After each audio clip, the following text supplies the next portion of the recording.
Ada seorang pengusaha besar berumur sekitar 65 tahun. Terkenal, asetnya tidak lagi terhitung. Satu hari, pengusaha kita ini bertemu dengan seorang teman wartawan. Terjadilah dialog. Sang wartawan bertanya kepada pengusaha kita, "Pak, umur Bapak berapa tahun?" "Umur saya? Iya, paling sekitar 7 tahun. "Loh, 7 tahun? 7 tahun. Anak Bapak berapa orang?" "Satu. Satu saja? Satu saja. Harta Bapak berapa banyak?" "Ya, paling sekitar 10-15 juta rupiah saja." Teman wartawan berkata, "Pak, kenapa Bapak berdusta? Bapak orang terkenal, pengusaha besar, punya biografi. Kami tahu umur Bapak 65 tahun. Kenapa Bapak bilang 7 tahun? Anak Bapak pun banyak. Kenapa cuma bilang 1? Harta Bapak, aset sudah tidak ternilai. Kenapa Bapak bilang cuma 10-15 juta rupiah saja?" Senyum agak getir, sang pengusaha menjawab, "Kau benar, Nak. Umur saya kalau jumlahnya sih memang 65 tahun. Tapi dari 65 tahun umur saya itu, rasa-rasanya baru 7 tahun yang ada artinya di sisi Allah. Baru 7 tahun sujud saya benar. Baru 7 tahun saya laksanakan perintahnya, saya tinggalkan larangannya. Sisa umur yang lain habis kelabu warnanya, penuh dosa dan keingkaran. Saya katakan umur saya cuma 7 tahun. Anak, kau juga tahu anak saya banyak.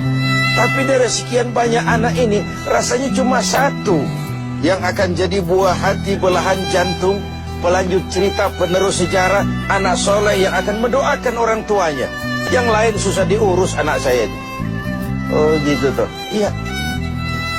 "Mengenai harta, Pak, kau juga benar. Harta saya, aset saya sudah sulit dihitung lah. Pabrik di mana-mana, di tiap bank hampir ada deposito saya. Tapi dari sekian banyak harta itu yang saya ingat, baru sekitar 10-15 juta yang saya belanjakan di jalan Allah. Saya sumbangkan masjid, saya bantu pesantren, saya bantu yatim piatu.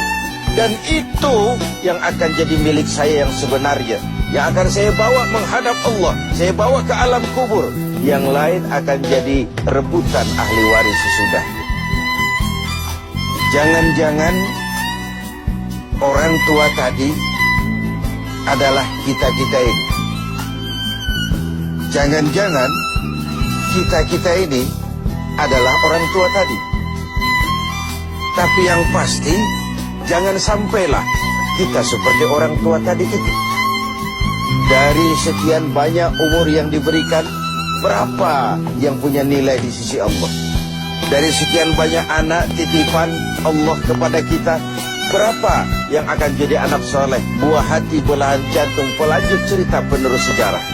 Dan dari sekian banyak harta kita, berapa yang sudah kita belanjakan di jalan Allah, yang artinya akan jadi milik kita yang sebenarnya? Banyak ketidakadilan yang terlepas dari pengadilan dunia. Sering orang-orang yang berbuat kebaikan tidak mendapat perlakuan yang pantas di dunia ini. Sering kehidupan jadi rancu. Yang benar dikhianati, pengkhianat dibenarkan. Yang tuntunan dijadikan tontonan, yang tontonan malah dijadikan tuntunan. Untunglah ada akhirat. Bukan sekedar melepas diri dari ketidakberadayaan kita menghadapi sistem, tapi cermin bahwa tidak satu ketidakadilan yang bagaimanapun kecilnya yang terlepas dari pengadilan dunia akan terlepas juga di pengadilan akhirat nanti. Inilah keadilan. Karena itu pada jumpa kali ini saya ingin menyampaikan sebuah hadis tentang apa yang harus kita pertanggungjawabkan di hadapan Qadhi Rabbul Jalil nanti. Sebuah hadis menyatakan, "Lan tazula qadama 'abdin yaumal qiyamah hatta yus'ala an arba'i khisal. Besok di hari kiamat tidak akan bergeser telapak kaki seorang hamba sebelum ia dimintakan tanggung jawab terlebih dahulu tentang 4 persoalan. Apa yang 4 itu? Pertama, an umrihi fima afnahu. Umur yang diberikan kepadanya akan dimintakan tanggung jawab kelak. Di mana umur itu dihabiskan? Diberikan umur 30 tahun ke 40 tahun, 50 sampai 70, 100 bahkan. Sejak kita akil balik sampai ajal datang merenggut nyawa, di mana umur itu dihabiskan? Kita sering main-main, padahal waktu berjalan terus. Kita sering lalai dan lupa, padahal malaikat maut tidak pernah lalai dan lupa. Seorang Nabi Yakub alaihissalam, seketika akan ajal, beliau menanyakan, kalau saya ajal kenapa tidak diberitahu lebih dahulu? Kata malaikat maut, sudah diberitahu. Loh, bagaimana caranya diberitahu? Perubahan yang terjadi pada fisik kita adalah pemberitahuan. Uban yang bertabur, mata yang mulai lamur, pendengaran yang mulai kabur, itu semua pemberitahuan agar kita mawas diri. Umur akan dimintakan pertanggungan jawab. Di mana umur itu dihabiskan? William Shakespeare memang pernah bilang, waktu hidup itu singkat. Tahu-tahu baru saja zuhur, tahu-tahu sudah asar. Baru saja asar, tahu-tahu sudah maghrib. Yang kemarin anak-anak, tahu-tahu sudah punya anak. Tahu-tahu, dan tahu-tahu. The time of life is short, kata Shakespeare. Waktu hidup itu singkat betul. Namun waktu yang singkat akan terasa ada manfaatnya kalau kita bisa memanfaatkannya dengan yang sebaik-baiknya. Apalah umur panjang kalau cuma untuk menimbun dosa dan kesalahan.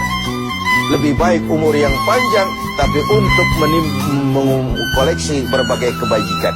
Inilah makna ucapan Nabi, khairukum man tala umruhu wa hasuna amalu. Yang terbaik di antara kamu orang yang panjang umurnya dan banyak juga kebaikannya. Umur ini yang sering kita berleha-leha menghabiskannya untuk sesuatu yang tidak punya nilai, kelak akan dimintakan tanggung jawab di hadapan Allah Azza wa Jalla. Lalu yang kedua, wa an syababihi fima ablahu. Masa muda, pernah diberikan umur muda, di mana dihabiskan umur muda itu? Hura-hura atau untuk sesuatu yang bermanfaat? Dahulu ada seorang selebritis lah kalau zaman kita sekarang. Namanya Ibrahim bin Adham. Namanya Malik bin Dinar. Namanya saja sudah Malik bin Dinar, Raja bin Uang. Hidupnya jet set. Satu malam dia mengadakan pesta di rumah mewahnya. Datang seorang pengemis, bertanya kepada penjaga pintu, siapa yang punya rumah ini? Bos saya. Iya, Malik bin Dinar. Oh, orang kaya? Orang kaya. Selebriti? Selebriti. Dia hamba apa orang merdeka? Dia orang merdeka. Kalau hamba bagaimana bisa pesta sehebat ini? Orang tua itu senyum lalu bilang, sampaikan kepada bosmu Malik bin Dinar, dia memang orang merdeka. Kalau dia hamba, bukan seperti ini pekerjaannya. Dia orang merdeka, dilarang tidak terlarang, dicegah pun tidak tercegah. Merdeka dia memperturutkan hawa nafsunya. Kalau dia hamba Allah, bukan begini pekerjaannya. Menghabis-habiskan waktu untuk pesta hura-hura, sesuatu yang tidak ada gunanya. Ini disampaikan kepada Malik bin Dinar. Dia tercenung mendengar orang tua yang misterius itu. Malamnya dia bermimpi kiamat datang. Dia akan masukkan ke dalam neraka. Karena itulah lalu dia bertobat dan kemudian menjadi ahli sufi yang terkenal, Malik bin Dinar. Masa muda akan dimintakan tanggung jawab. Yang ketiga, wa an ilmihi maza amila. Ilmu yang dimilikinya, kemana ilmu itu diamalkan? Untuk mencerdaskan orang atau untuk membodohi orang yang memang sudah bodoh? Untuk membimbing umat atau menyesatkan orang lain? Agar hamba menjadi hamba Allah atau agar orang menghambakan dia? Ilmu akan dimintakan pertanggungan jawab. Yang terakhir, wa an malihi min aina iktasabahu wa fima anfaqahu. Kita akan dimintakan tanggung jawab tentang harta kita. Dari mana harta itu didapat dan kemana harta itu dibelanjakan. Perhatikan yang terakhir ini. Tentang ilmu, pertanyaan akhirat cuma satu. Ilmumu kau amalkan untuk apa? Tentang umur, pertanyaan akhirat pun satu. Umurmu kau habiskan di mana? Tentang masa muda, pertanyaan akhirat juga satu. Masa mudamu kau gunakan buat apa? Tapi khusus tentang harta, pengadilan akhirat bertanya dua. Hartamu kau dapat dari mana dan kau belanjakan kemana? Dari mananya dan kemananya?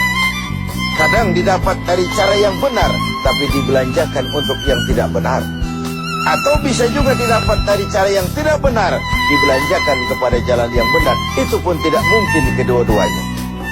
Pemirsa TV7 yang berbahagia, mudah-mudahan kita tidak bernasib seperti orang tua pengusaha di awal pertemuan kita ini. Semoga kita menjadi orang yang bisa mempertanggungjawabkan baik umur, masa muda, ilmu pengetahuan, dan harta yang dititipkan Allah kepada kita. Tidak satupun yang akan luput dari pengadilan akhir.